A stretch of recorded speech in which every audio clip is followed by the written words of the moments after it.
الحمد لله وحده والصلاة والسلام على من لا نبي بعده ولا رسول بعده ولا معصوم بعده ولا أمة بعد أمتي ولا شريعة بعد شريعتي ولا كتاب بعد كتابي وعلى آله وأصحابه الطيبين الطاهرين. أما بعد فأعوذ بالله من الشيطان الرجيم. بسم الله الرحمن الرحيم. وسيجنبها الأتقى الذي يؤتي ماله يتزكى وما لأحد عنده من نعمة تجزى إلا ابتغاء وجه ربه الأعلى ولسوف يرضى. صدق الله وصدق رسوله النبي الكريم. سبحانك لا علم لنا إلا ما علمتنا إنك أنت العليم الحكيم. اللهم صل على سيدنا ومولانا محمد وعلى آله وأصحابه أجمعين. برادران اسلام، میرے عزیز دوستوں اور بزرگوں، جماد الثانی کا مہینہ ہے اور اس مہینے میں 22 جماد الثانی خلیفہ اول جناب حضرت ابوبکر صدیق رضی اللہ تعالی عنہ کا یوم وفات ہے۔ اسی مناسبت سے آج کا جمعے کا موضوع ہے حضرت ابوبکر صدیق رضی اللہ تعالی عنہ کے فضائل و مناقب۔ حضرت ابوبکر صدیق رضی اللہ تعالی عنہ کے تعارف: حضرت ابوبکر صدیق رضی اللہ تعالی عنہ کا اصل نام عبداللہ ہے، باپ کا نام عثمان ہے۔ ساتھ میں کچھ پہ جا کر سلسلہ نسب رسول اللہ صلی اللہ علیہ وسلم سے جا ملتا ہے۔ پورا سلسلہ نسب کچھ یوں ہے کہ عبداللہ بن عثمان بن عامر بن عمر بن کعب بن سعد بن تمیم بن مرہ بن کعب بن لوی بن غالب القریشی التمیمی۔ ساتھ میں کچھ پہ جا کر رسول اللہ صلی اللہ علیہ وسلم سے سلسلہ نسب مل جاتا ہے۔ اصل نام عبداللہ ہے، ماں کا نام سلمہ بنت صخرہ، اور ماں اور والد یہ چچا زاد بہن بھائی ہیں۔ اللہ کریم نے 3 بیٹے دیے، ایک کا نام عبداللہ ہے، دوسرے کا نام عبد الرحمن بن ابو بکر ہے، تیسرے کا نام محمد ہے۔ 3 بیٹیاں ہیں، عائشہ، اسماء اور ام کلثوم۔ ایک بیٹی کا رشتہ حضرت عائشہ کا رشتہ حضور اکرم صلی اللہ علیہ وسلم سے، اللہ کے رسول صلی اللہ علیہ وسلم کے سسر ہے حضرت ابو بکر۔ ایک بیٹی حضرت اسماء، اس کا نکاح ہوا ہے حضرت زبیر سے۔ حضرت زبیر حضور اکرم صلی اللہ علیہ وسلم کے سب کا ذات بھائی ہے، حضرت صفیہ۔ تو حضور اکرم صلی اللہ علیہ وسلم کے بہت قریب ہے۔ اور حضرت ابوبکر کا لقب عتیق ہے اور صدیق ہے۔ یہ عتیق کا لقب آپ کو کیوں دیا گیا ہے؟ بعض علماء نے لکھا ہے، ابن سیرین وغیرہ نے، کہ عتیق آپ کا نام ہے، لیکن یہ غلط ہے۔ ابن کثیر لکھتے ہیں کہ اصل نام عبداللہ ہے۔ یہ عتیق آپ کو کیوں کہا گیا ہے؟ بعض علماء نے لکھا ہے کہ حسن اور جمال کی وجہ سے آپ بہت زیادہ خوبصورت۔ بعض علماء لکھتے ہیں کہ آپ کے نسب میں کوئی عیب نہیں تھا، پاک صاف ستھرا خاندان سے تعلق رکھتے تھے۔ لیکن امی عائشہ صدیقہ فرماتی ہے کہ یہ لقب حضور اکرم صلی اللہ علیہ وسلم نے حضرت ابوبکر کو دیا ہے۔ اور اللہ کے نبی صلی اللہ علیہ وسلم نے ترمذی کی روایت ہے کہ حضرت ابوبکر کو کہا، انت عتیق من اللہ، انت عتیق اللہ من اللہ، انت عتیق اللہ من اللہ۔ اے ابوبکر، رب کریم نے آپ کو جہنم کے آگ سے آزاد کیا ہے. اور ایک حدیث میں امی عائشہ صدیقہ فرماتی ہے کہ حضور اکرم صلی اللہ علیہ وسلم گھر کے صحن میں، میرے گھر کے اندر حجرے میں، اور ہمارے درمیان پردہ تھا، باقی صحابہ بھی موجود تھے، اور اچانک اللہ کے نبی صلی اللہ علیہ وسلم نے فرمایا من اراد ان ينظر، کہ اگر تم میں سے کوئی شخص یہ چاہتا ہے کہ وہ اس آدمی کو دیکھ لے جس کو اللہ کریم نے جہنم کے آگ سے آزاد کیا ہے، فَلْيَنظُرْ أَبَا بَكْرَ، پھر ابو بکر کو دیکھ. اور صدیق بھی آپ کا تھا. صدیق کا معنی ہے سب سے زیادہ سچا. بعض علماء نے لکھا ہے کہ جاہلیت میں لوگ آپ کو صدیق کہتے تھے. جاہلیت کے زمانے میں کبھی بھی حضرت ابو بکر نے شعر و شاعری اور شراب کو ہاتھ نہیں لگایا. لیکن صحیح بات یہ ہے کہ صدیق یہ لقب آپ کو اس موقع پہ ملا گیا کہ آپ نے ہر معاملے میں رسول اللہ صلی اللہ علیہ وسلم کی تصدیق کی. معراج کے رات اللہ کے نبی صلی اللہ علیہ وسلم گئے مسجد اقصی اور پھر آسمانوں پہ واپسی پہ آنے لگے تو ایک مقام پہ اللہ کے نبی صلی اللہ علیہ وسلم نے جبریل امین کو کہا کہ میری قوم میری اس معجزے کی تصدیق نہیں کرے گی، اگر میں نے ان کو بتا دیا نہیں مانیں گے تو اس نے کہا کہ ابو بکر مانیں گے. سبحان اللہ کے نبی صلی اللہ علیہ وسلم نے اس معجزے کی ذکر فرمایا کہ اللہ کریم نے رات کو مجھے مسجد حرام سے مسجد اقصی اور پھر اوپر، تو حضرت وہ جو کفار مکہ تھے وہ دوڑتے ہوئے گئے اور جا کر ابو بکر کو کہا کہ تمہارا ساتھی یہ کہہ رہا ہے، تمہارا ساتھی یہ کہہ رہا ہے.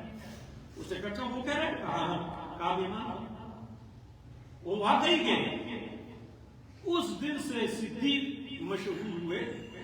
اس لیے سیدنا علی بن مرتضیٰ رضی اللہ تعالیٰ عنہ سے کسی نے پوچھا حضرت ابو بکر کے متعلق، فرمایا ابو بکر کے متعلق کیا پوچھتے ہو؟ ابو بکر وہ شخصیت ہے جس کا نام رب کریم نے صدیق رکھا، اور یہ صدیق اللہ نے جبریل امین اور اپنے پیغمبر کے زبان سے اس کو کہلایا.